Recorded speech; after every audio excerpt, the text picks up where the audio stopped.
Eleksyon na naman. Pilipinas, meron bang nagbago? Malamang po, iyan ang sentimiento ng marami sa atin. Pero nakasaad sa ating batas na kada 3 taon, tuwing ikalawang Lunes ng Mayo o sa 12 ng Mayo ngayong eleksyon 2025, tayo'y babalik sa mga presinto para maghalal ng local at national officials, kabilang na ang 12 mga senador. Ngayong gabi, makikilala na natin ang 12 matatapang na tumanggap sa aming hamon. Ano ang kanilang mga posisyon sa mahalagang issue at sagot sa pinakamabibigat na problema ng bayan? Magandang gabi, ako po si Jessica Soho. Ito ang Tanong ng Bayan, the GMA Senatorial Face-Off 2025.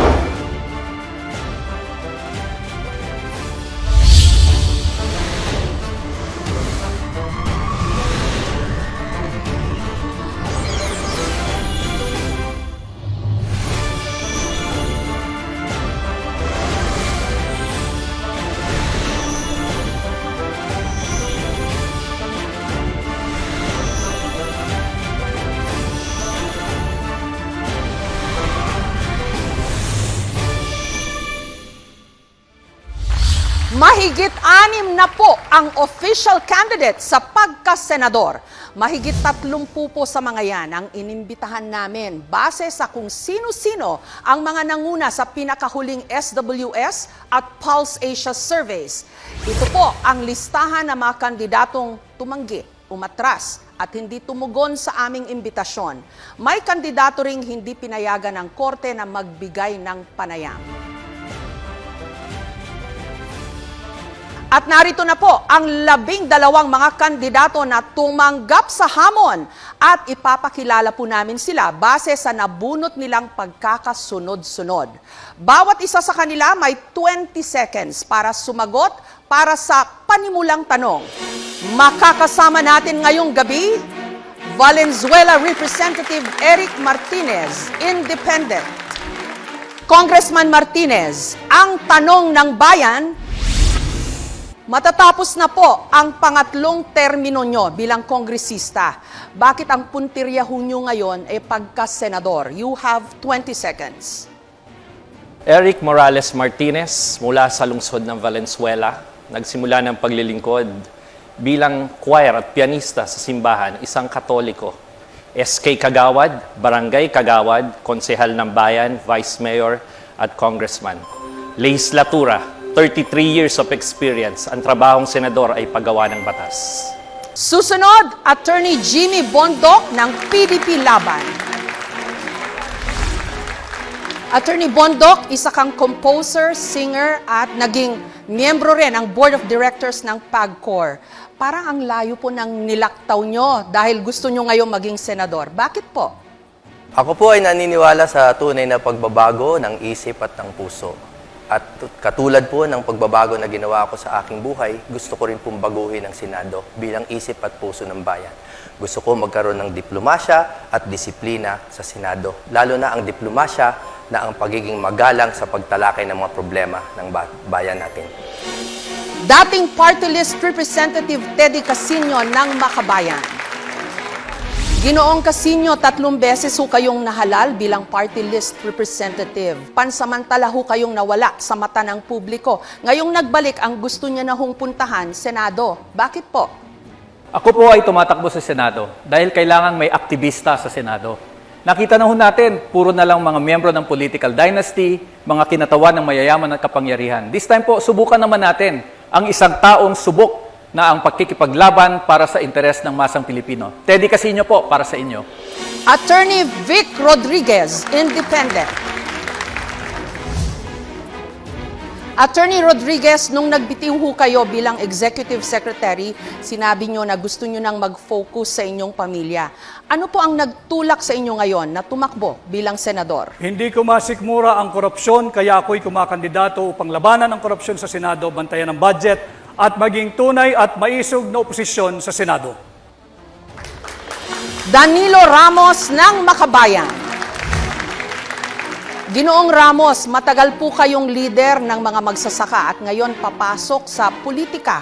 Bakit po kayo tumatakbong senador? Unang-una po, katawanin at isulong ang interes ng milyong magsasaka at manggagawang agrikultural, tunay na reforma sa lupa, palawakin ang natataniman ng pagkain, hadlangan ang land use conversion. Pangalawa po, isulong ang pagpapababa ng presyo ng bigas. Magsasaka, itanim sa Senado, taong bayan ang panalo. Party List Representative Franz Castro ng Makabayan. Representative Castro, dati ho kayong math teacher, union activist at kongresista. Minsang nasa mga kilos protesta ho kayo. Bakit gusto nyo ngayong dalhin ang laban sa Senado? Franz Castro, Teacher Franz Castro, nagsilbing guro sa Kongreso. Ang ating pong karanasan sa Kongreso ay gusto nating dalhin sa Senado. Magsisilbing boses ng mga guro sa Senado, tuturuan ng leksyon ang mga korap at abusado sa gobyerno. Retired Colonel Ariel Querubin ng Nationalista Party. Colonel Querubin, isa ho kayong Medal of Valor awardee at matagal nang retirado bilang sundalo. Ngayon, ang gusto nyo naman hong pasuking bakbakan ay sa politika. Bakit ho sa Senado? Yung Ariel Querubin po, walang takot na lumaban sa korupsyon, sa magnanakaw, at kahit na sa mga duwag. Ang kailangan natin ngayon, isang matapang na senador na lalabanan ng korupsyon at maninindigan sa taong bayan. Leody de Guzman ng Partido Lakas ng Maza. Ginoong de Guzman, tumakbo ho kayong senador pero natalo. Noong 2022 naman, kumandidato ho kayo for president pero hindi rin po nagtagumpay. Ngayon, tatakbo po kayong muli. Bakit po? Hindi ko matanggap na ang tatakbo uli ngayong sa pagka-senador ay mga dating mga politiko na nagbalik-balik na sa pwesto pero wala naman nagawa sa problema ng masang Pilipino. Kung ano yung problema ang hinihingi ng mga manggagawang Pilipino noon, hanggang ngayon problema pa rin. Kaya yun ang nagtulak sa akin para irepresenta ang interes ng mga manggagawa sa Senado. Senador Ronald Bato de la Rosa ng PDP Laban. Senator de la Rosa, naging PNP chief po kayo at nanalong senador noong 2019. At ngayon, gusto nyo po uling ma-re-elect. Gusto kong ma-re-elect dahil mahal ko ang Pilipinas. Gusto kong ipagpatuloy yung aking serbisyo bilang isang senador na gumagawa ng mga batas na makakontribute towards nation building. Attorney Luke Espiritu ng Partido Lakas ng Masa. Attorney Espiritu, hindi po ito ang unang beses niyong tumakbo para sa Senado. Nabigo ho kayo noong 2022. Bakit gusto niyo huling sumabak o sumubok sa pagkasenador? Marami ang mga sumuporta sa atin noong 2022 at tayo ay nagbibuild upon doon sa suportang yon na gusto ng pagbabago sa ating lipunan. Kailangan wasakin ang kapangyarihan ng mga political dynasties at kailangan itong kumbinahin sa isang social justice agenda kung saan ang mga manggagawa, magsasaka at maralita ay magkaroon naman ng patas na pagtrato sa ating lipunan. Dating COA Commissioner Heidi Mendoza, Independent. Commissioner Mendoza, naging commissioner ho kayo ng Commission on Audit o COA. Bakit gusto niyo ho pa ring pasukin ang magulong mundo ng politika? Ang hinaing ng bayan, tax ng ina mo, saan napunta? Ako po'y naglingkod ng 27 taon, hindi nagnakaw at hindi magnanakaw. Kailangan ng Senado ang isang tapat. Naghahanap ang bayan ng mapapagkatiwalaan. Iniaalay ko ang sarili ko dahil nakipaglaban ako at nagtaya ng buhay laban sa katiwalian. At Attorney Ernesto Arellano ng Katipunan ng Kamalayang Kayumanggi. Attorney Arellano, matagal niyo pong inilalaban ang karapatan ng mga manggagawa bilang isang abogado. Sa edad na 83, bakit niyo po gustong pumasok sa Senado? Dahil sa buong panahon na yan, ang lipunang Pilipino ay isang tatsulok. 6% lang ang nasa tuktok at ang 94% ay nasa ibaba. Gusto kong lumikha ng lipunan na may pagkapantay-pantay. Maraming salamat po. Sila ang 12 kumasa sa aming hamon na sumagot sa mga tanong ng bayan.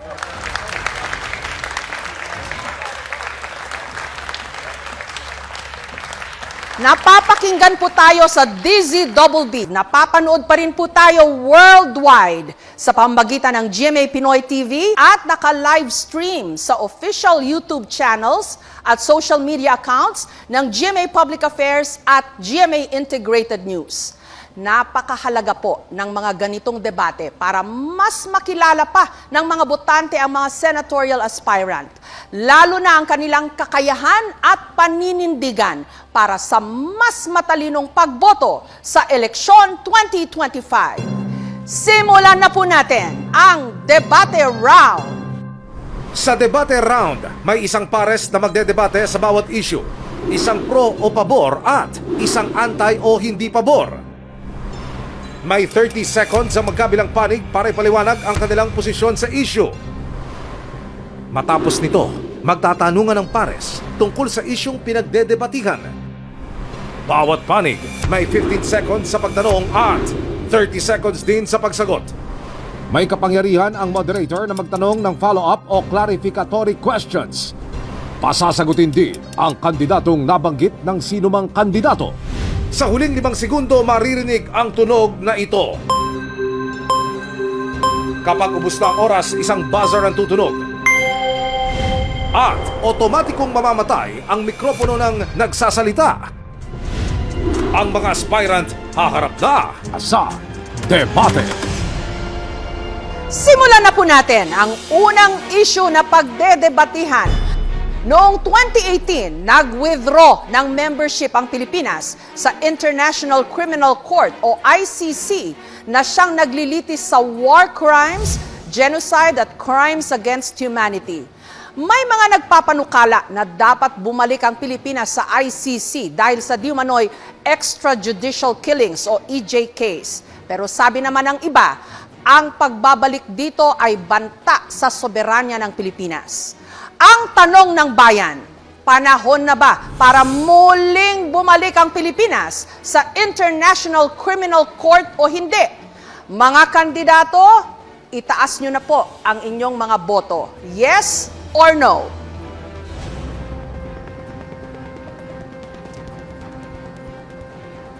At ang sasalang para pagdebatehan ang isyung ito, si dating Congressman Teddy Casino na sang-ayon sa paglahok muli sa ICC, habang tutol naman si retired Colonel Ariel Querubin. Unahin po natin si Ginoong Casino. Bakit ho kayo pabor? You have 30 seconds. Kailangan natin bumalik sa ICC dahil bulok ang sistema ng hustisya sa ating bansa at kailangang may ibang matatakbuhan ang mga biktima ng mga matitinding krimen sa ating bansa. Dito ho kasi sa ating bansa, double standards ang justice system eh. Kung mahirap ka, wala kang koneksyon, wala kang makukuhang hustisya. Lalo na kapag ang katapat, ang nambiktima sa iyo ay pulis, military, o kaya mataas na opisyal ng gobyerno. Mabuti na lang ako, nakasuhan si General Bato at si President Duterte. At least kahit papaano may natakbuhan yung mga biktima ng EJ case. Ipapaliwanag naman ni Colonel Querubin kung bakit siya kontra sa muling pagsali ng Pilipinas sa ICC. Meron din po kayong 30 seconds. Hindi ako sang-ayon dahil umalis na tayo. Ba't pa tayo babalik? Isa pa, bakit tayo malilitis ng ibang ng banyaga? No? Magpapahusga ba tayo? Magpapalitis tayo sa mga banyaga? Ako nakulong ng 2 beses. No? Sumali tayo, nasa proseso na yan. At ako naniniwala sa ating justice system. Kung ang kulang lang abogado, di magbigay tayo ng mga sapat na abogado para sa mga biktima. Ginoong Casino, you have 15 seconds. O ay naniniwala na ang hustisya para sa Pilipinas, pareho rin ang hustisya sa ibang bansa. No, di ba nakatakip nga ang mata ng hustisya? Kaya anong kinakatakot ng mga kinakasuhan sa ICC? Ang problema nga, hindi naman sila nakakasuhan dito dahil magkakasabwat ang mga gumagawa ng krimen at mga dapat mag-imbestiga. Colonel Querubin, reaction niyo po. You have 30 seconds. Ganon din ang paninindigan ko. Ayaw ko na ang maghuhusga sa akin at maglilitis ng mga kasalanan ko isang banyaga. Colonel Querubin, ngayon po naman, meron kayong oras para tanungin si Ginoong Casino. Mag-react po sa sinabi niya kanina. You have 15 seconds. Yeah, anyway, kaibigan natin si Congressman Teddy Casino. Ang tanong ko lang, hindi ba kayo naniniwala talaga sa hustisya natin? Alam niyo po, karanasan ng bawat mamamayan na talagang may double standard sa ating bansa. Tingnan na lang natin yung mga EJK victims. 6,000 yan, mahigit 7,000. At ilan lang ang nakasuhan ng mga pulis, ilan lang ang actually na-convict, 4 lang ho yata. Dahil yung mismong nag-iimbestiga, ayaw mag-imbestiga. Yung mga piskal, ayaw mag-file ng kaso. Saan po tatakbo yung ating mga kababayan? Mabuti nga nandyan yung International Criminal Court para doon madinig at doon magkaroon ng hustisya yung ating mga kababayan. Maraming salamat po, Ginoong Teddy Casino at kay retired Colonel Ariel Querubin. At dahil nabanggit po ang pangalan ni Senator Bato de la Rosa, hingin po natin ang kanyang komento sa sinabi ni Ginoong Casino. Since nabanggit ang pangalan ko, I just would like to react that the ICC is not all about justice. ICC is about control. They are not after justice, they are about controlling all the member nations of the ICC. Bakit? Nakita ko ito sa kaso natin sa Pilipinas. Kung saan, kahit na maganda yung pinalabas ng ating abogado sa Pilipinas, nasagot. Okay. Sorry po. It's all the time we have. Sa Kamara may panukalang nagsusulong sa mandatory random drug testing sa lahat ng elected at appointed government officials. Pero inalmahan ito ng ilang mambabatas dahil labag daw ito sa konstitusyon, lalo't hindi ito kasama sa qualification sa mga tumatakbong kandidato. Ang tanong ng bayan, sinusuportahan mo ba o hindi ang panukalang dapat dumaan sa mandatory random drug testing ang mga elected at appointed official ng gobyerno? Mga kandidato, bumoto na ho kayo, yes or no?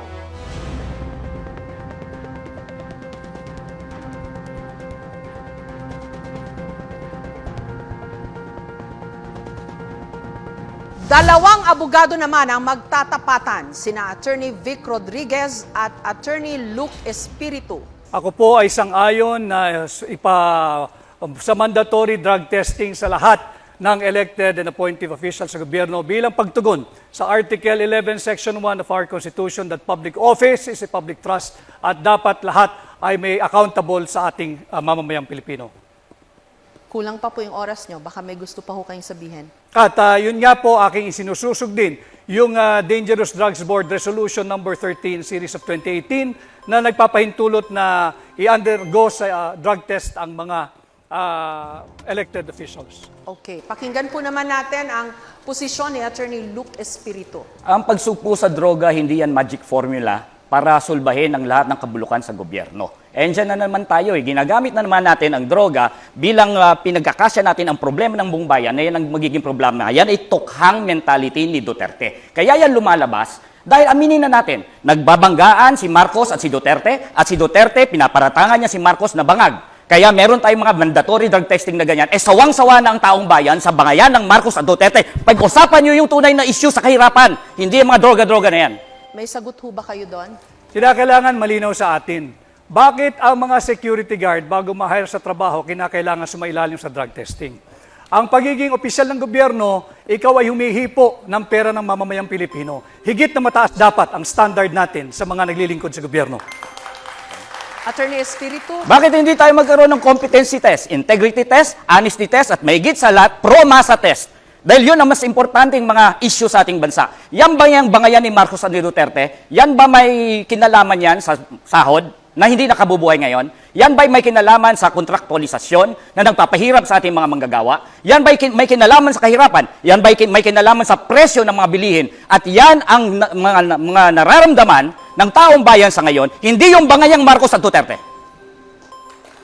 Ang usaping droga ay hindi bangayan ng dalawang nagbabangga ang pamilya sa politika. Ito ay tunay na nangyayari at nagaganap sa ating bansa. Kaya ako ay naninindigan na dapat sumailalim ang lahat ng opisyal ng pamahalaan at simulan natin sa tanggapan ng Pangulo. Nung kayo po ay nasa Malacanang, Attorney Rodriguez, mawalang galang na po, nagpa-drug test po si President BBM nung siya po ay na put under question dito ho sa isyung ito. And there were people questioning the veracity ng kanyang drug test results. Ano I agree, tugon niyo Ma'am doon? Jessica. No? Subalit, kaunting pagtatama lamang. Yung drug test na ipinakita, that was during the campaign period, sometime November of 2021. Noon namin ipinakita yung negative drug test. Subalit, nagpapatuloy yung issue ng paggamit ng droga ng mga matataas na opisyal ng ating pamahalaan. Para matapos na ang istoryang ito sapagkat ito'y interes ng lahat ng Pilipino. Sumailalim na sa isang open, fair, transparent, and credible hair follicle drug test ang lahat.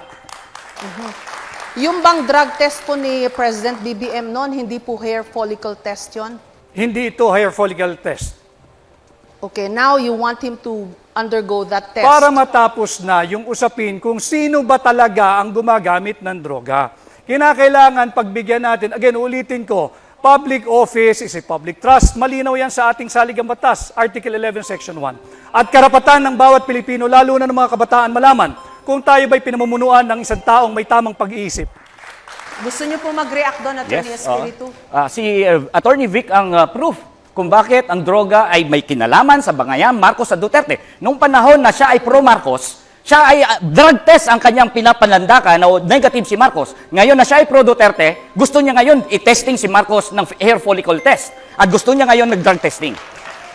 Maraming salamat po kay Attorney Rodriguez and kay Attorney Espiritu. In a senatorial debate, Attorney Vic Rodriguez again called on you constitutional principle that public office is a public trust. Okay. Say to this, Mr. President. No. No. Why should I do that? That's, what they say, public trust, public office, public has nothing to do with the follicle test, please. There's no, wala namang connection ng sinasabi niya. He's always had that weakness every time when he was still working for me. If he believed in what he was saying, why did he work for me? Sunod na issue na ho tayo, may panukala na sa Kamara ilimita lang ang confidential and intelligence funds sa mga ahensyang may kinalaman sa national security. Pero sabi naman ng iba, kailangan din ito ng civilian agencies para tumulong sa pangangalaga ng seguridad ng ating bansa. Ang tanong ng bayan, dapat bang tanggalan ng confidential and intelligence funds ang mga ahensyang wala namang kinalaman sa surveillance at intelligence gathering? Mga kandidato, itaas nyo na po ang inyong mga boto. Yes or no?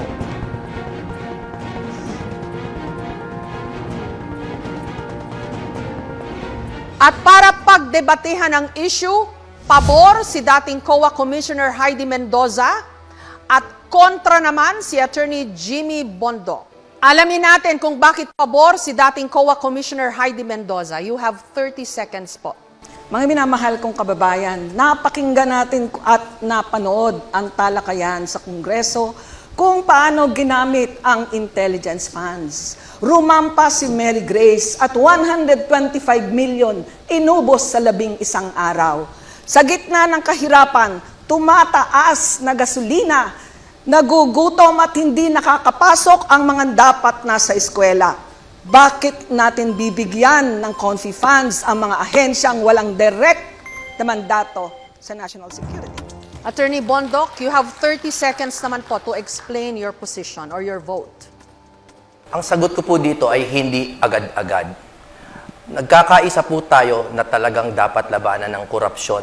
Ngunit ako po ay naniniwala na ang lahat ng government agencies ay may kinalaman sa national security.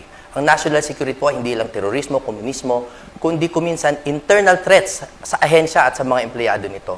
At ang COA po ay naglabas ng magandang circular, 2015-01, na meron namang guidelines upang gastusin ang pondo na ito. Kaya hindi agad-agad. Reaction niyo po, Commissioner Mendoza, may circular daw ho. Salamat, Atty. Bondoc, at nabanggit ang circular na ating pinagtulong-tulungan, pinaghirapang gawin, 2015-1. Malinaw po doon at sinasabi, hindi lahat entitled sa confidential funds. Diba?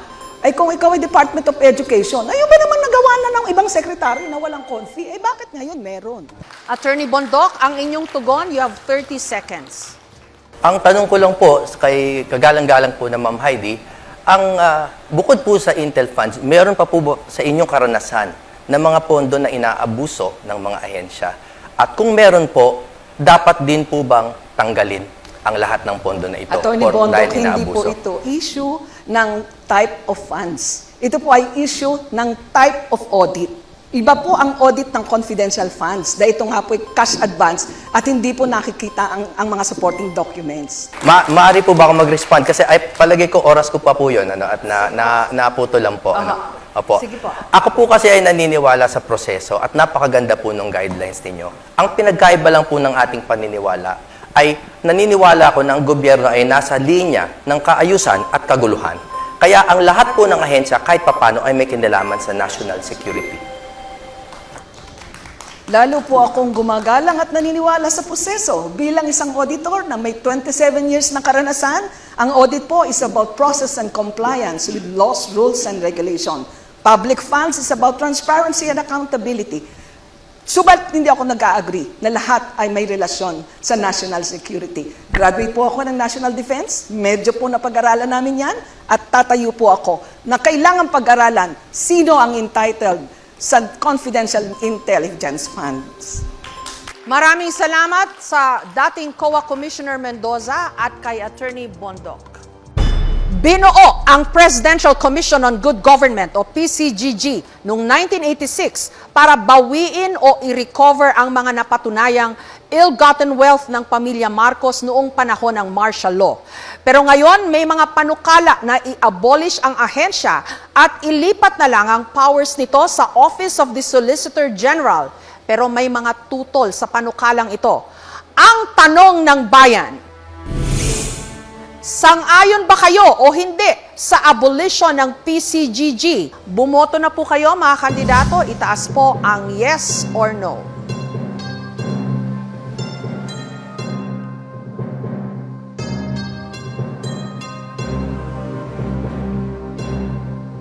Ang magdedebate po tungkol sa issue kung dapat na bang i-abolish ang PCGG, si Attorney Ernesto Arellano na pabor sa pag-abolish ng PCGG at si Calyodi de Guzman na kontra. Unahin po natin ang posisyon ni Attorney Arellano. Meron po kayong 30 seconds. Pabor ako na ibalik ang mga ninakaw na pera ng sinumang gobyerno. Pero yung kasalukuyang PCCGG ay hindi niya nagampanan. So in principle, kinakailangan bawiin natin lahat ang kayamanan na Pilipinas na ninakaw ng sinuman. Pero kailangan natin effective yung committee na yan. Ginoong de Guzman. Hindi ako sang-ayon dahil may magandang performance yung mga nasa PCGG. Katunayan, sa nakalipas na mahabang panahon, halos nakabawi ng mahigit 164 billion pesos. Doon sa first 5-6 years niya, I think, nasa 64 billion ang kanyang nabawi. Hindi maliit na halaga yan. Kaya dapat i-maintain siya para higit pang mahabol ang mga iba pang mga nagnakaw sa kabanbayan ng mamayan dahil ang mga... Akala ko magkakampi tayo na bawiin lahat. Ano ang nangyari ng coconut levy? Ibinalik ba sa mga magsasaka? Hindi. Kaya yung principle na bawiin lahat ay dapat isang... Calyodi, meron po kayong 30 seconds naman. Kaya nga dapat hindi buwagin. Kaya kailangan dapat ituloy-tuloy yan dahil marami pang dapat bawiin. Marami pang mga dapat habulin. Si Lucio Tan, halos wala pang ni isang sentimo hindi pa nababawian. Kaya dapat ipagpatuloy at i-strengthen para tiyakin na makabawi ang ating pamahalaan ng sapat na pondo sa mga ninakaw. Lalo na ngayon, usong-uso ngayon ang pagnanakaw. Kaya kinakailangan natin pagtibayin pa ang PCGG para habulin ang lahat ng magnanakaw sa bansa. Calyodi, you have 15 seconds. May kailangan pang habulin sa Coco Levy at yun nga yung dahilan. Pero bakit ba ayaw mo talagang magpatuloy ang PCGG? Sino nga habol niyan? Lalo na ngayon, sa kalagayan ngayon, mga goody-goody silang lahat. Kaya dapat natin ibalik. Bakit ayaw mo? Paano mo ngayon babawiin yung mga ninakaw Levy Fund na dapat maibigay sa mga magsasaka. Dinakaw din ng mga magnanakaw sa PCDG.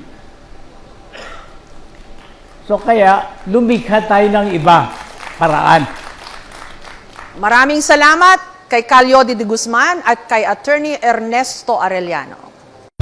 Sunod po na issue na tayo. Binuo ang National Task Force to End Local Communist Armed Conflict o NTF-ELCAC noong 2018 para labanan di umano ang insurgency sa bansa. Reklamo ng ilan ng re-red tag di umano ito. Minsan na ring pinuna ng COA o ng Commission on Audit ang mga irregularidad sa paggamit di umano nito ng pondo. Ang tanong ng bayan, pabor ba kayo o hindi na buwagin ang NTF-ELCAC? Mga kandidato, bumoto na ho kayo. Yes or no?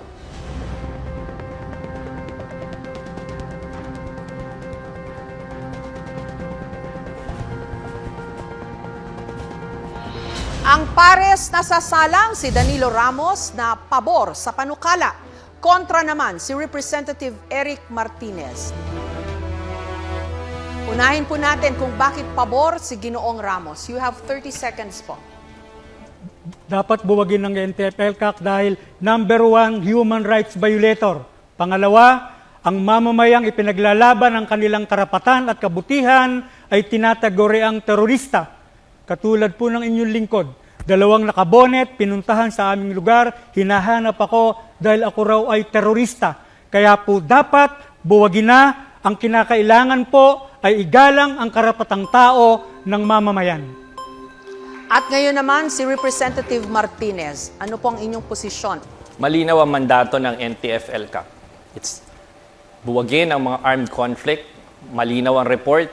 88 out of 89 armed groups ang na-dismantle ng NTF-ELCAC since 2018. 4,800 plus na barangay na dating balwarte ng mga armed conflict groups na ito ang na-neutralize at wala na sa impluensya nila. We seek peace sa kanayunan. Kapayapaan, hindi armed conflict.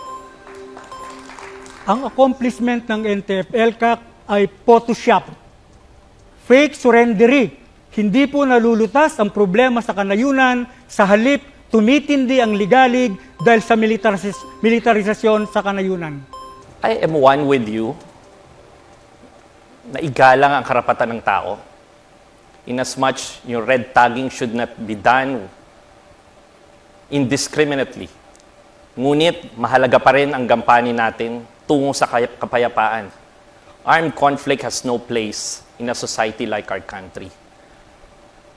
Bayaan natin gawin ang whole of government approach ng NTF-ELCAC and let the AFP do the talking para makorek yung problema ng red. Meron pa ho kayong chance, Representative Martinez, na magtanong o mag-react kay Ginoong Ramos. You have 15 seconds. Sa tagal po ng negosasyon, peace talks, 50 years on and off, nag-peace talks, ceasefire, ano po ang solusyon natin dito sa mga armed conflicts na to na nangyayari, lalo sa kanayunan?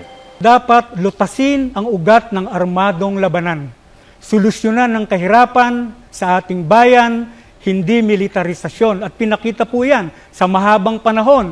Ilang dekada na, mahigit 5, pero nananatili po. Dapat yung root cause ng armadong labanan. Kaya po mahalaga ituloy ang peace talks between GRP at NDAP. Maraming salamat po kay Representative Eric Martinez at Ginoong Danilo Ramos. Sunod na issue, ayon sa Quadcom ng Kamara, may sapat na basihan para kasuhan si dating Pangulong Duterte dahil sa di manoy crimes against humanity sa kanyang drug war.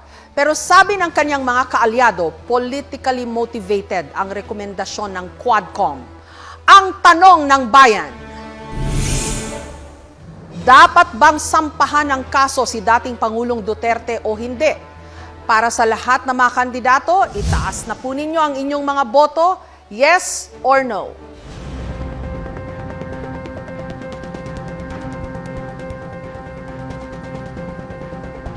At ang mga sasalang para pagdebatihan ang isyong ito, si Representative Castro na pabor sa panukala.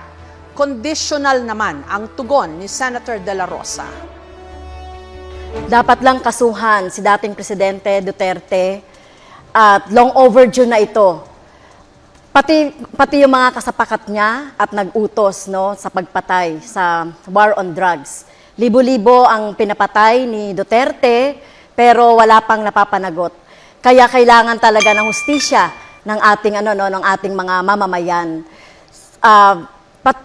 Sinasabi natin dito na dapat ay yung kaso na ito ay matagal na, pati na rin siguro.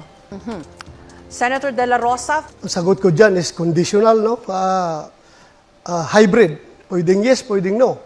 Yes, in the sense na nobody is above the law. Kapag mayroon siyang nagawang kasalanan, kasuhan natin. Pero kung wala naman siyang nagawang kasalanan, huwag mo siyang kasuhan base doon sa kaso ng ibang tao. Because guilt is personal. Huwag po nating ipaangkin kay Pangulong Duterte yung kasalanan ni Ninja Caps. Kaya po, after 3 years, na tapusan sa pag-ulo, walang kaso. meron ho naman kayo ngayong 15 seconds para mag-react po kay Senator De La Rosa. So, mismong siya, si President Duterte, ay umamin na pumatay siya ng tao. Kaya kailangan siyang kasuhan. At ito, sino ba yung nagdisenyo ng mga policy na ito? Siya rin at nag-cause ng pagpatay. Maging si Senator Senator Bato ay dapat kasuhan. Ma'am, gigil na gigil kang kasuhan si Pangulong Duterte at ako ng mga kaso na hindi mo kami maliling. Kumusta na po yung conviction mo sa kasong child trafficking? Ano na po nangyari? Bakit andyan ka pa? Hindi ka pa nakulong? Yun na ang tanong ko, pakisagot lang. Kasi ang ordinaryong tao nagtatanong, porque congresswoman ka, hindi ka nakulong. Sila pag yung mga ordinaryong tao, kulong ka agad. Kung ito po ay nasa Kongreso, ay out of order ko po dahil wala siya sa tanong. No? At ang ginawa po natin na pagre-rescue, tama lang po yung ginawa ko na pagre-rescue sa mga teachers, sa mga bata na biktima ng mga harassment, intimidation at threat doon sa sinasabi ni Senator Bato na kaso. So kung sino mang mga teachers gagawin yon, no, yung ipagtanggol at sagipin yung ating mga teachers at mga estudyante. So tingin ko po ay walang mali doon sa ginawa po natin doon sa kaso. Now, Senator De La Rosa, may pagkakataon ho kayo na magtanong o mag-react pa rin sa posisyon po ni Representative Castro. 15 seconds po. Ano pong risk yun na pinagsasabi niya? Na yung mga parents ng mga bata mismo ay galit na galit sa kanya. Bakit ginamit niya ang mga kabataan para sa kanilang kapakanan? Walang risk yun nangyari doon. In fact, konbiktado ang asa sa kaso eh. There was no rescue. Well, yung sinasabi naman po ng mga magulang na galit sa akin, ay ito ay gawa-gawa lang ito. Ito mga magulang na ito. So kung titignan natin yung mga magulang ng mga bata na talagang involved doon sa pag-aaral ng mga bata doon sa Lumad School, ay talagang nangihinayang sila doon sa pagsasara ng mga eskwelahan ng mga lumad. Dahil alam naman natin, kulang talaga sa serbisyong pang-edukasyon ang mga lumad. So talagang sila ay hinayang na hinayang at sinisisi ang gobyerno ng Duterte. Maraming salamat po kay Representative Castro at kay Senator De La Rosa. At yan po ang ating debate round.